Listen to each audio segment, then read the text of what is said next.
Hey guys, have you ever wondered how our economy is doing? There are many factors that may indicate a good economy. The stock market mostly follows the economy. After a recession of 2008, the stock market has shot back up more than 50% in the past 3 years, which indicates a possible recovery stage of the economy. Since more people are being employed, people might start to buy more, and when people buy more, it shows that the economy is improving. In the stock market, a business cycle is going on. The Fed gets money due to the taxes paid by the selling in the stock market and provides goods and services to the business. Businesses buy the government's goods and services and provides them with necessary services. People earn incomes by selling their services to businesses. Businesses rely on households to provide resources needed to produce goods and services. They also buy the business's goods and services.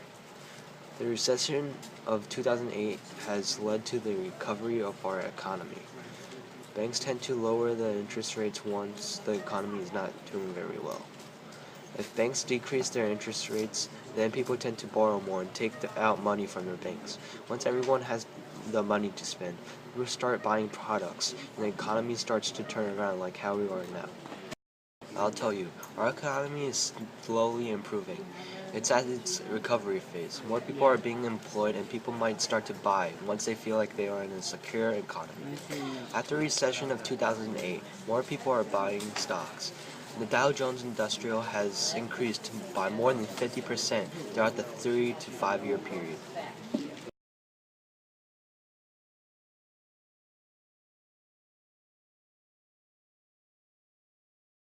There are many economic indicators that determine the state of our economy. One economic indicator is our unemployment rate. The lower it is, the better our economy is. Since 2010, the unemployment rate has shot down from nearly 10% to 7.5%. Once the unemployment rate goes down, people tend to buy more things. This would lead to a CPI increase and a GDP increase in the economy. Do you know anyone unemployed, and do you know how this affects them? Absolutely. I do know someone who's unemployed. They just graduated from college and they haven't been able to find a job. So it affected them by, rather than being able to move out on their own, they're back home with their parents. Once more people are being employed, people would most likely want to buy more. That would lead to inflation. The Consumer Price Index compares prices of 400 commonly bought goods and services of 1 year to previous years. CPI increase also increases food products. The same amount of money from a couple years back will not let you buy as many things due to the decrease in. For example, if you had $20,000 10 years ago, you would be able to buy less this year compared to the years back. Due to the CPI increase in the US is only 0.1%. That isn't much growth, but it is still positive. The CPI allows house prices to rise. If you sell, you earn more that way. In a healthy economy, the CPI increase should be about 2 to 3% growth. The GDP stands for the gross domestic product. It measures the increase in production of goods and services. Less than 3% is not reasonable and substantial. 3 to 4% is good. Ours is 2.5%, which is good compared to the rest of the world. And how do you feel about America's GDP compared to China's? I think the United States made a big mistake trying to save money in the short haul by going overseas. And I have nothing against, people making money, and China provided, much less. But it ended up being that we lost all of our manufacturing. The United States used to be an industrial giant, and we lost that.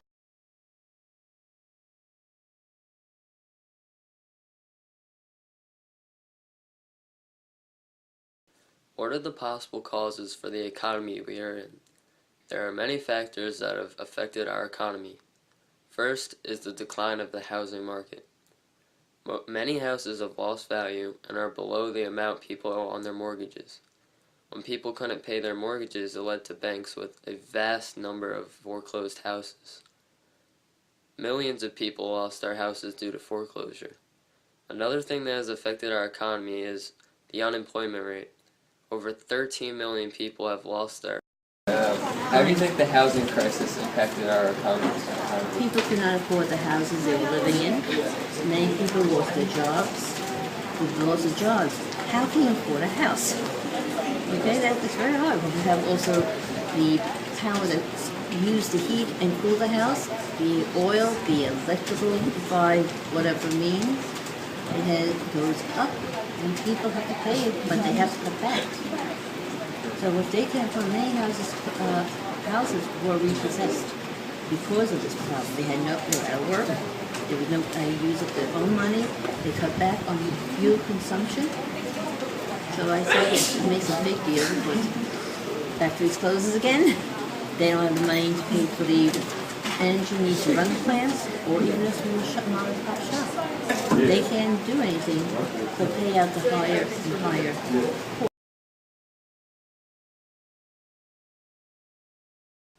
As you can see on the graph that was just showed, the unemployment rate in the last 10 years has been a low of 4% and a high of 10%. The unemployment rate reached 8.5% in 2009, while the stock market declined 35% in 2008. The cause for this was speculation, overuse of credit, banks engaging in risky behavior, and lack of regulation and oversight by the government. Also, banks gave mortgages to risky people who weren't going to be able to pay it off, which led to the collapse of financial institutions.